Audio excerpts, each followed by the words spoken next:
Have you eaten yet? You haven't? Let's get cooking. Today we're making 물김치, a non-spicy kimchi in a drinkable broth. This is so easy to make, yet deliciously refreshing. My no-fuss water kimchi ingredients include Chinese cabbage, white radish, 1 onion, 1 carrot, a pear to sweeten the broth, chili for garnish, some spring onions, ginger, garlic, and salt, and lots of water. Also, I'm using a kimchi box, but I recommend you to use a jar that you can fill up to the top. As you can see, my jars are full. Let's make the salty water in advance as it needs time to melt. The water ratio to the salt is 1 liter of water with 20 grams of rock salt.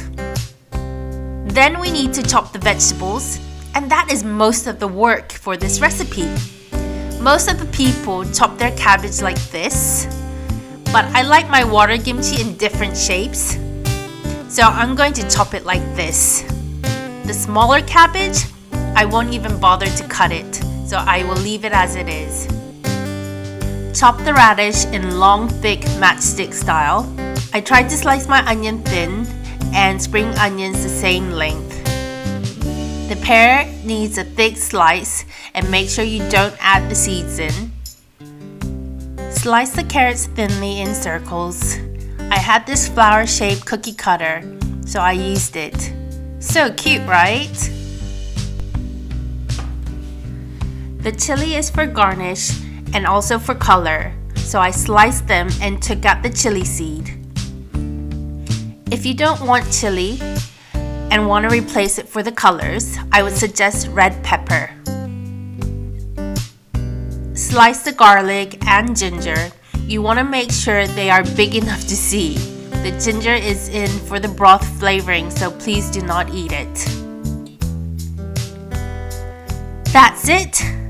Let's get your kimchi box or your jar and layer all of the ingredients. First the cabbage, then the onion and radish, carrot and chili, spring onion and pear, and at the end, garlic and ginger. Press them down as you fill up your jar or box. Continue layering the container until full. Let's check if the salt is all melted in the water. Give it a good stir and pour it into the container. You only need enough salty water for all of your ingredients to be covered.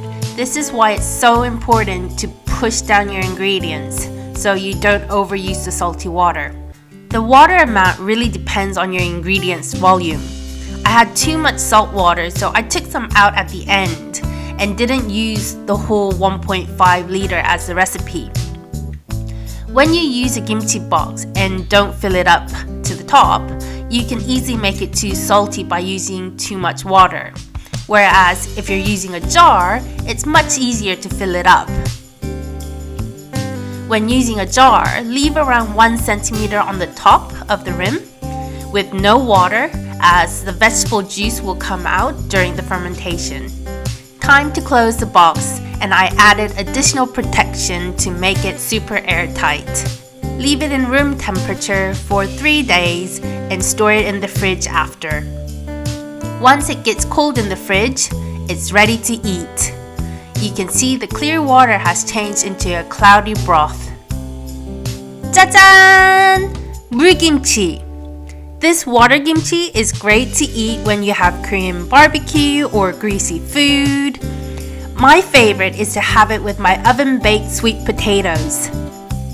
The water kimchi broth is like a cold soda that helps everything goes down. Thank you for watching. See you next time. 안녕!